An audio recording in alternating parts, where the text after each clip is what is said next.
Welcome to Amiyas kitchen. എല്ലാവർക്കും സുഖാന്ന് കരുതുന്നു. ഇന്ന് നമുക്ക് നല്ല ടേസ്റ്റി ആയിട്ടുള്ളൊരു സ്പെഷ്യൽ റൈസ് റെസിപ്പി പരിചയപ്പെടാം. നമ്മൾ നോർമലി തയ്യാറാക്കിയിരിക്കുന്ന മന്തിയിലും മജ്ബൂസിൻ്റെയിലും ബിരിയാണിയുടെയിലും ഒക്കെ വ്യത്യസ്തമായിട്ടുള്ള നല്ല ടേസ്റ്റി ആയിട്ടുള്ളൊരു റൈസാണ്. സിമ്പിളായിട്ട് തന്നെ നമുക്കിത് തയ്യാറാക്കിയെടുക്കാൻ പറ്റും. അപ്പോൾ എല്ലാവരും ഇതൊന്ന് ട്രൈ ചെയ്ത് നോക്കണം. അപ്പോൾ നമുക്ക് റെസിപ്പിയിലേക്ക് പോവാം. ഇത് തയ്യാറാക്കിയെടുക്കാൻ വേണ്ടി ഞാനിവിടെ ഒരു 500 ഗ്രാം ചിക്കൻ എടുത്തിട്ടുണ്ട്. അപ്പോൾ നമുക്ക് ആദ്യം തന്നെ ഈ ചിക്കൻ ഒന്ന് മാരിനേറ്റ് ചെയ്തെടുക്കാം. അപ്പോൾ ഇത് മാരിനേറ്റ് ചെയ്യാൻ വേണ്ടിയിട്ട് ഞാനിവിടെ ഒരു ടീസ്പൂൺ ഇഞ്ചി വെളുത്തുള്ളിയുടെ പേസ്റ്റ് എടുത്തിട്ടുണ്ട്.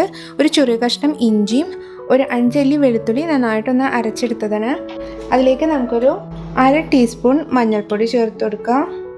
പിന്നെ ഒരു 1/2 ടീസ്പൂൺ നിറയെ മുളക് പൊടിയും ചേർത്ത് കൊടുക്കാം.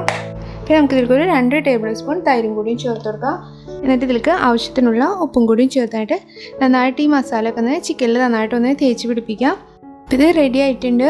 ഇനി നമുക്കിതൊരു 15 മിനിറ്റ് റെസ്റ്റ് ചെയ്യാൻ വെക്കാം. അതെല്ലാം സമയം ഉണ്ടെന്നുണ്ടെങ്കിൽ കുറച്ചധികം സമയം വെച്ചാൽ കുറച്ചും കൂടി നല്ല ടേസ്റ്റി ആയിരിക്കുള്ളൂ. അപ്പോൾ കുറഞ്ഞതൊരു 15 മിനിറ്റെങ്കിലും വെക്കാം. ഇപ്പോൾ നമ്മുടെ ചിക്കൻ റെസ്റ്റ് ചെയ്യാൻ വേണ്ടി വെച്ചിട്ട് ഒരു 15 മിനിറ്റ് കഴിഞ്ഞിട്ടുണ്ട്. നമുക്കിതൊന്ന് തയ്യാറാക്കിയെടുക്കാം. അപ്പോൾ അതിന് വേണ്ടിയിട്ടൊരു പാൻ അടുപ്പത്ത് വെച്ചിട്ട് അതിപ്പോൾ നന്നായിട്ട് ചൂടായിട്ട് വന്നിട്ടുണ്ട്. അതിലേക്ക് നമുക്ക് കുറച്ച് ഓയിൽ ഒഴിച്ചു കഴിഞ്ഞിട്ട് ഈ ചിക്കൻ നന്നായിട്ടൊന്ന് ഫ്രൈ ചെയ്തെടുക്കാം. അധികം ബ്രൗൺ കളറൊന്നും ആവണ്ട, ചെറുതായിട്ടൊന്ന് ചിക്കൻ വെന്ത് ചെറിയൊരു ബ്രൗൺ കളർ ആവണ വരെ നമുക്ക് ഫ്രൈ ചെയ്താൽ മതി. പിന്നെ നമ്മൾ ചിക്കൻ മാരിനേറ്റ് ചെയ്തതിൽ മാരിനേഷൻ കുറച്ച് ബാക്കി ഉണ്ടെന്നുണ്ടെങ്കിൽ അത് നമുക്ക് എടുത്ത് വെക്കാം. പിന്നീട് റൈസ് തയ്യാറാക്കുന്ന സമയത്ത് നമുക്കിത് ആവശ്യമുണ്ട്.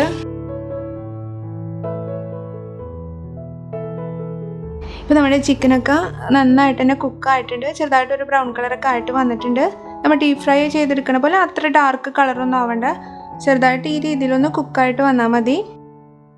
അപ്പോൾ നമ്മൾ ഈ ചിക്കൻ ഫ്രൈ ചെയ്ത ഓയിലിൽ തന്നെയാണ് കേട്ടോ റൈസും തയ്യാറാക്കിയെടുക്കുന്നത്. അപ്പോൾ ഓയിൽ കൂടുതലാണെന്ന് തോന്നുകയാണെങ്കിൽ കുറച്ച് ഓയിൽ ഇതിൽ നിന്ന് മാറ്റി കൊടുക്കുക. പിന്നെ നമ്മൾ മസാലയൊക്കെ ജസ്റ്റ് ഇങ്ങനെ കരിഞ്ഞ് പിടിച്ച പോലെ ഉണ്ടെന്നുണ്ടെങ്കിൽ അതൊക്കെ ജസ്റ്റ് ഒന്ന് മാറ്റി കൊടുക്കാം. ഇനി ഇതിലേക്ക് നമുക്ക് കുറച്ച് ഉണക്ക മസാല ചേർത്ത് കൊടുക്കണം. ഞാനിവിടെ ഒരു 2 കറുകയുടെ ഇല, ഒരു 2 ഏലക്കായ, ഒരു 3 കറിയാമ്പൂ, പിന്നെ ഒരു 1/2 ടീസ്പൂൺ വലിയ ജീരകം എടുത്തിട്ടുണ്ട്. അപ്പോൾ അത് നമുക്ക് ഈ ഓയിലേക്ക് ചേർത്ത് കൊടുക്കാം. അത് ജസ്റ്റ് ഒന്ന് മൂപ്പായിട്ട് വന്നാൽ നമുക്കിതിലേക്ക് ഒരു വലിയ സബോള നീളത്തിൽ അരിഞ്ഞതും ഒരു 5 പച്ചമുളകും കൂടി ഇതിലേക്ക് ചേർത്ത് കൊടുക്കാം. അതിൻ്റെ ഒപ്പം തന്നെ ഇതിലേക്ക് ആവശ്യത്തിനുള്ള ഉപ്പും കൂടി ചേർത്ത് കൊടുക്കാം. ചെറുതായിട്ട് ഇതൊന്ന് വാടി വരുന്ന വരെ നമുക്കിത് വഴറ്റി കൊടുക്കണം. അധികം ബ്രൗൺ കളറൊന്നും ആവണ്ട, നന്നായിട്ടൊന്ന് വാടി വന്നാൽ മതി. പിന്നെ ഇതിലേക്ക് ഞാൻ എടുത്തിട്ടുള്ള പച്ചമുളക് അത്യാവശ്യം നല്ല എരിവുള്ള പച്ചമുളകാണ്. അപ്പോൾ എരിവ് കുറവുള്ള പച്ചമുളകാണെന്നുണ്ടെങ്കിൽ ഒരു 6-7 എണ്ണം അങ്ങനെ ചേർത്ത് കൊടുക്കാം. നമ്മൾ സബോളൊക്കെ നന്നായിട്ട് തന്നെ വഴണ്ടി വന്നിട്ടുണ്ട്. ഇനി ഇതിലേക്ക് നമുക്ക് ഇഞ്ചിയും വെളുത്തുള്ളിയുടെ പേസ്റ്റ് ചേർത്ത് കൊടുക്കാം. ഒരു ചെറിയ കഷ്ണം ഇഞ്ചിയും ഒരു 8 അല്ലി വെളുത്തുള്ളി നന്നായിട്ടൊന്ന് അരച്ചെടുത്തതാണ്. അപ്പോൾ അതും കൂടി ചേർത്തനായിട്ട് ഇഞ്ചി വെളുത്തുള്ളിയുടെ പച്ചമണം മാറണ വരെ നമുക്കിത് നന്നായിട്ട് തന്നെ ഒന്ന് വഴറ്റി കൊടുക്കാം. അപ്പോൾ ഇത് നന്നായിട്ട് തന്നെ വഴണ്ടി വന്നിട്ടുണ്ട്. ഇനി ഇതിലേക്ക് നമുക്കൊരു തക്കാളി ചേർത്ത് കൊടുക്കാം. ഞാനിപ്പോൾ ഇവിടെ ഒരു വലിയ തക്കാളിയാണ് എടുത്തിട്ടുള്ളത്.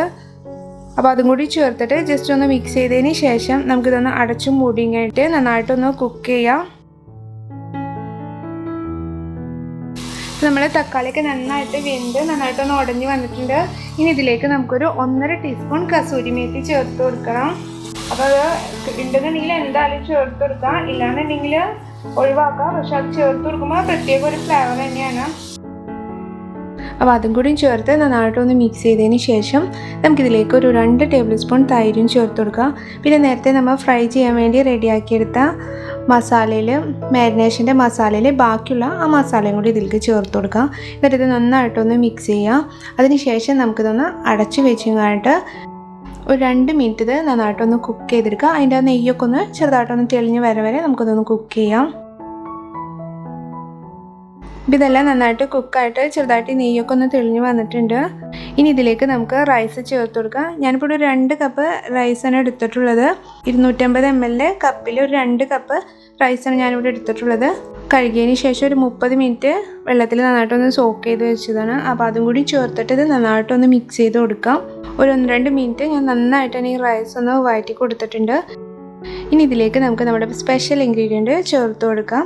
ഈ റൈസ് തയ്യാറാക്കിയെടുക്കുമ്പോൾ നമ്മളിതിൽ വെള്ളമല്ല യൂസ് ചെയ്യണത്, അതിന് പകരം നമ്മളിതിൽ നാളികേരപ്പാലാണ് യൂസ് ചെയ്തിട്ടാണ് ഈ റൈസ് തയ്യാറാക്കിയെടുക്കുന്നത്. അപ്പോൾ നമ്മളിവിടെ 2 കപ്പ് അരി എടുത്തിട്ടുണ്ട്. അപ്പോൾ ഇതിലേക്ക് നമുക്കൊരു 4 കപ്പ് നാളികേരപ്പാൽ ചേർത്ത് കൊടുക്കുക. നമ്മൾ 1-ാം പാലും 2-ാം പാലും മിക്സ് ചെയ്തിട്ടുള്ള ആ ഒരു തിക്നെസ് മതി. ഞാനിപ്പോൾ ഇവിടെ ഒരു നാളികേരം എടുത്തിട്ട് നന്നായിട്ടൊന്ന് പിഴിഞ്ഞെടുത്തിട്ടുള്ളതാണ്. ഇതിപ്പോൾ കറക്റ്റ് ഒരു 4 കപ്പ് പാലുണ്ട്. അപ്പോൾ അത് നമുക്ക് ഇതിലേക്ക് ചേർത്ത് കൊടുക്കാം. പിന്നെ പാൽ കുറച്ച് കുറവാണെന്ന് തോന്നുകയാണെന്നുണ്ടെങ്കിൽ ഒരല്പം വെള്ളം ചേർത്ത് കൊടുത്താലും കുഴപ്പമില്ല. എന്നാലും അത്യാവശ്യം തിക്ക് വേണം പാലിന്, എന്നാലേ റൈസ് കഴിക്കുമ്പോൾ ടേസ്റ്റ് ഉണ്ടാവുള്ളൂ. അപ്പോൾ അതും കൂടി ചേർത്തത് നന്നായിട്ടൊന്ന് മിക്സ് ചെയ്തതിന് ശേഷം നമുക്കിതിലേക്ക് കുറച്ച് മല്ലിയില ചേർത്ത് കൊടുക്കാം. അതിൻ്റെ ഒപ്പം തന്നെ നമുക്കിതിലേക്ക് ഒരു 1 ടീസ്പൂൺ ഗരം മസാലപ്പൊടി ചേർത്ത് കൊടുക്കാം. നമ്മൾ വേറെ മസാലപ്പൊടികളൊന്നും ഇതിൽ യൂസ് ചെയ്യണില്ല. ചിക്കൻ ഫ്രൈ ചെയ്യാൻ വേണ്ടി മാത്രം കുറച്ച് മുളക് പൊടി മഞ്ഞൾപ്പൊടി മാത്രമേ ചേർത്തിട്ടുള്ളൂ.